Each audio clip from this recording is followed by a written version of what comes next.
পুলিশের পাশে কল্পতরু সাংসদ, উদার হস্তে সাংসদ তহবিল থেকে ৩০ লক্ষ টাকা প্রদান। পুলিশের নজরদারি জোরদার করতে সাংসদ তহবিল থেকে ৩০ লক্ষ টাকা দান করেন। শনিবার আসানসোল দুর্গাপুর পুলিশ কমিশনারেটে ডেপুটি কমিশনার অফিসে সাংবাদিক বৈঠক করেন পুলিশ কমিশনার সুনীল চৌধুরী ও বর্ধমান দুর্গাপুর সাংসদ কীর্তি আজাদ। পুলিশ কমিশনার জানান, দুর্গাপুরে ৭৮টি জায়গা চিহ্নিত করা হয়েছে, সেখানে ২৫১টি সিসিটিভি ক্যামেরা বসানো হবে। পাশাপাশি তিনি জানান, ইতিমধ্যেই ১,০০০ ক্যামেরা এখনো পর্যন্ত বসানো হয়েছে আসানসোল দুর্গাপুর পুলিশ কমিশনারেট এলাকায়। আমার সঙ্গে আমাদের দুর্গাপুরের মাননীয় এমপি শ্রী কীর্তি আজাদ আমার সঙ্গে আছেন।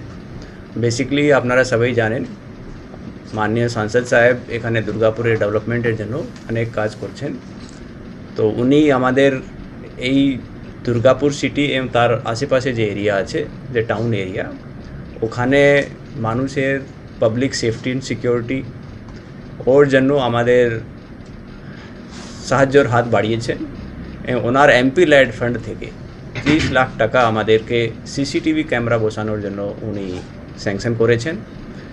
এই 30 লাখ টাকার মধ্যে আমরা অ্যারাউন্ড 250 সিসিটিভি ক্যামেরাজ, যেটা 78 লোকেশনে থাকবে, ওখানে আমরা ইনস্টল করব। তার যে এরিয়া কভার হবে তার মধ্যে মেইনলি আমাদের দুর্গাপুর সিটি এরিয়া, এই ছাড়া কোকোবন থানা এরিয়া আছে, কাঁকসা থানা এরিয়া আছে, বুদবুদ আছে, এনটিএস থানা এরিয়া আছে। একটা দুর্গাপুরে একটা সিসিটিভি কন্ট্রোল রুম এস্টাবলিশ করছি, যার মধ্যে এই যে সিসিটিভির যে ফিড আছে, লাইভ ফিড আমরা দেখতে পারবো।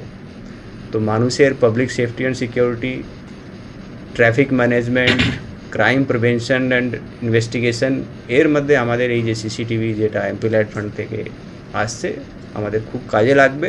সাংসদ কীর্তি আজাদ জানান, তার দাদা আইপিএস অফিসার ছিলেন, পরে গোয়েন্দা বিভাগের আধিকারিক হন। অনেক অভিযোগ আসত, তখন থেকেই তার মন কেঁদে উঠত। পুলিশের পাশে আজ দাঁড়াতে পেরে তিনিও খুশি। हम कमिश्नर साहब के साथ बैठे थे और आपस में बातचीत हो रही थी। उसी संदर्भ में आपसे जानने का प्रयास किया कैसा सब कुछ चल रहा है, और बात आई कि यदि कुछ यहाँ पर वैसे तो 1000 के लगभग सीसीटीवी कैमरास लगे हैं, लेकिन अगर उसमें और कुछ बढ़ोतरी हो तो अच्छा होगा।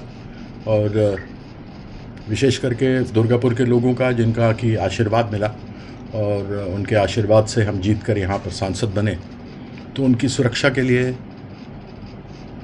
कैमरास लग सकें, उनको उसका फ़ायदा हो सके, ऐसे में आपसे बात हुई और लगभग 251 अलग अलग लोकेशन में हमारे जो 5 पीएस पुलिस के पड़ते हैं, वहाँ पर यह सारा कुछ किया गया। और विशेष रूप से जहाँ तक पुलिस की बात होती है, पुलिस कुछ भी काम करे वो थैंकलेस जॉब होता है। और मैं इसलिए बताता हूँ क्योंकि मेरे भाई, जो मुझसे बड़े भाई हैं, वो खुद 1975 के आईपीएस ऑफिसर हैं, मध्य प्रदेश काडर के थे और रिटायर किए as special director intelligence bureau. उन्होंने बताया कि किस प्रकार से ऑफिसर्स को कई बार तो 2-2 दिन 3-3 दिन ऐसी घटनाएं हो जाती हैं तो सोने का अवसर नहीं मिलता। और ख़ास करके वो लोग जो नीचे कांस्टेबल लेवल के लोग होते हैं, उन लोगों को तो वैसे ही नहीं सो पाते हैं, उनके पास कंप्लेंट्स आते हैं, 1000 चीज़ है। तो सब कुछ जानते हुए उनसे जब ये चीज़ें पता लगे किस प्रकार से वह मेहनत करते हैं, तो हमने ये सोचा कि जब लोगों ने एक दायित्व दिया है तो लोगों की सुरक्षा के लिए और उनकी सुविधा के लिए क्यों ना यह सीसीटीवी कैमरास दिए जाएं। तो मैं धन्यवाद करता हूं सीपी साहब का, कि सुनील जी का, कि उन्होंने यह एक मुझे सुझाव दिया और हम अपना योगदान कर पा रहे हैं। আগামী দিনে দুর্গাপুরে সিসিটিভি কন্ট্রোল রুম হতে চলেছে বলেই পুলিশ সূত্রে খবর। অপরাধ দমন করতে, রাতের অন্ধকারে মহিলাদের নিরাপত্তা নিশ্চিত করতে, শহরকে সুরক্ষিত রাখতেই সিসিটিভি ক্যামেরায় মোড়া হচ্ছে 2 শিল্প শহরকে।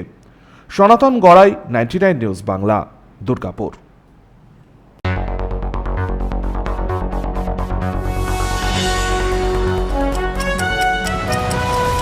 আপনারা দেখছেন 99 নিউজ বাংলা। বদলাবো আমরা।